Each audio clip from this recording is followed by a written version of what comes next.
Sports, as always, is a huge part of life here at Ohio State. Let's turn it over now to our sports anchor, Dylan Haynes, with some stories from around the wide world of sports. Thank you, Tina. It's that time of year again when everyone's eyes turn to college basketball, and specifically March Madness. How far can the OSU men's team go in the NCAA tournament? Could they possibly win it all? Tino Bovenzi has the story.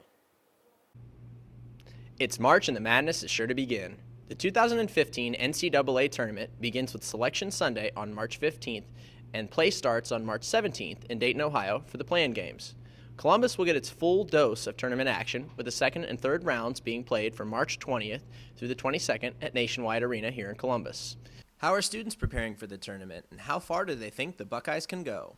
I'll definitely be watching all the games on TV. I won't be going to any of them, but I think that they have a good chance in the first round, and hopefully they'll make it to at least the second or third round, so that'll make it exciting. I usually put Ohio State kind of first in the standings because I'm kind of biased towards Ohio State, but there's going to be some challenge against them, so I kind of have them going towards the end, obviously. So you think they're going to do well in the tournament? Yes, I believe so. Okay. How far do you think they're going to get? I think they're going to get all the way because, All the way? yeah, but I mean, we'll see. Yeah. Hopefully better than last year, not getting knocked out the first round. Hopefully make it a couple weekends deep this year at least, if not make a run all the way through. Do you have a favorite, or do you know who you think is going to win? Well, it's hard to go against Kentucky right now, but I don't know. You look at Virginia and even Duke as the other ones, Wisconsin. So Right. between those groups. But not all Ohio State students are as optimistic for the Buckeyes. It's hard to care, especially since we're not like an amazing team this year. Yeah. Well, I mean, we have a potential top 5 draft pick in D'Angelo Russell. Absolutely. Do you think he has the ability to carry the team at least into the deeper rounds? It's possible. It'd be fun to watch. But as far as like my optimism is concerned and like what I think we'll be able to do, Sweet 16 would be cool. Elite Eight would be cool. I don't see us going farther than that, wherever we're placed. Right. So. Students seem to be ready for the madness to begin, as many will be filling out brackets. For Buckeye TV, I'm Tino Bovenzi. Back to you in the studio.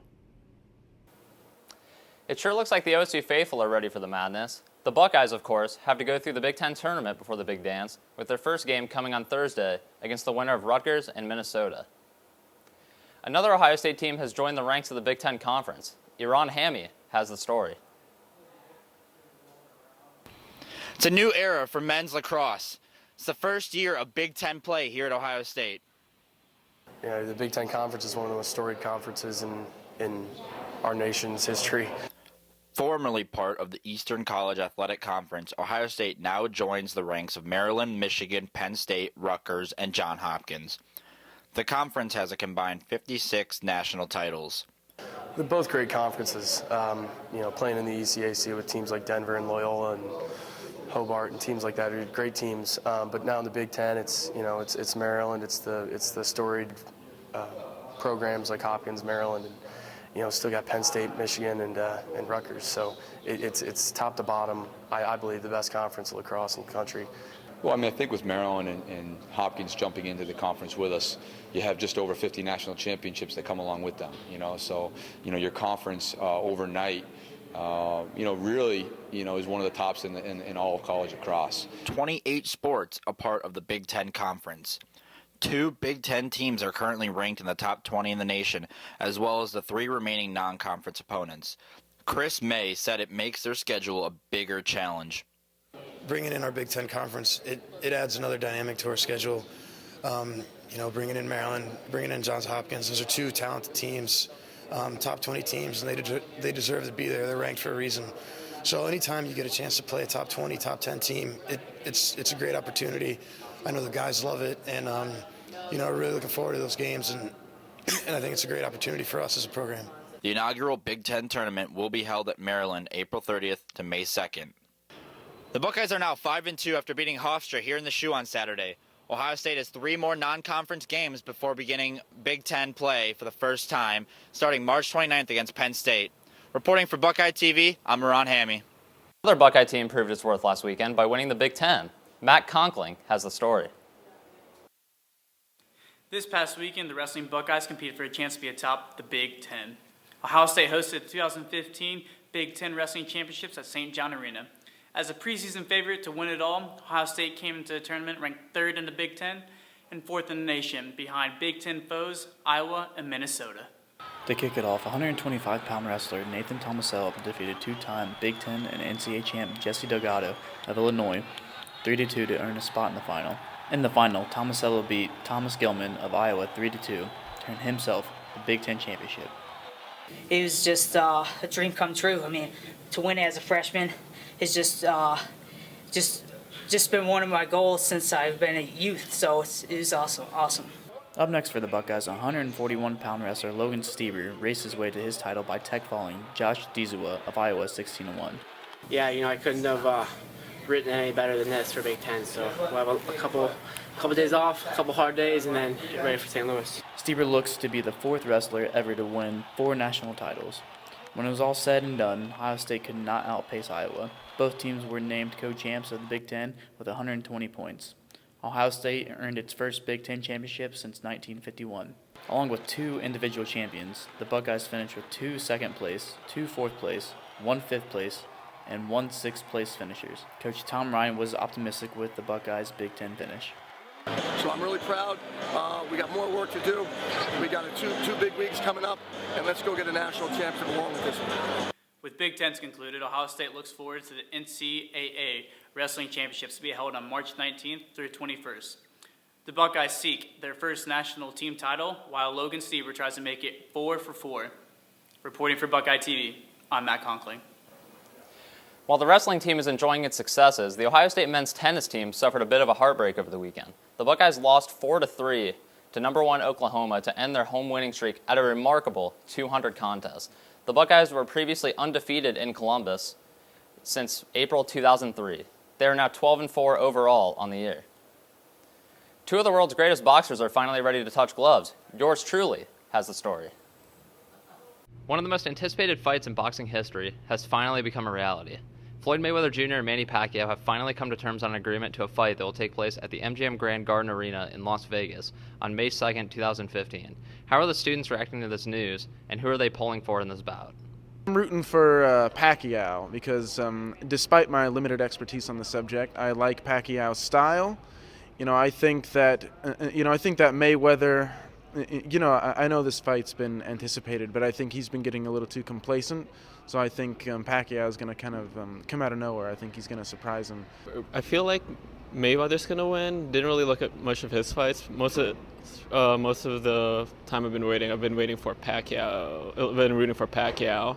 And I guess recently, judging by how he fought, I've been thinking he's probably not as in shape as before, and Mayweather's still pretty fit, and his defense is godlike, I guess.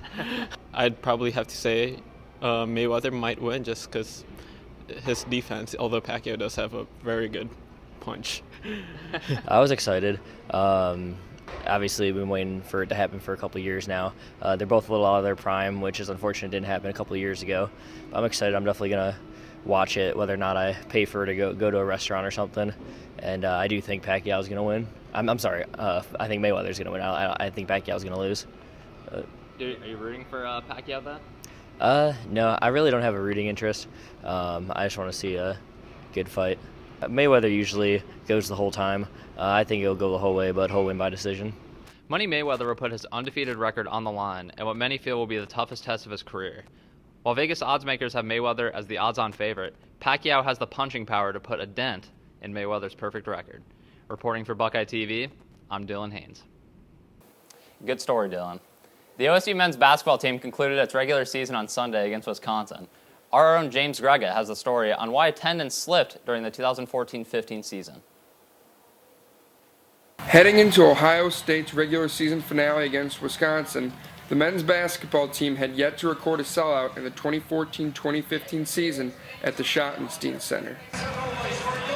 Some OSU students, like fourth-year Jake Johnson, showed up a few days early trying to buck that trend. By the time the doors opened, the line's maybe like 30 people or so, and this time we had in the 20s just camping.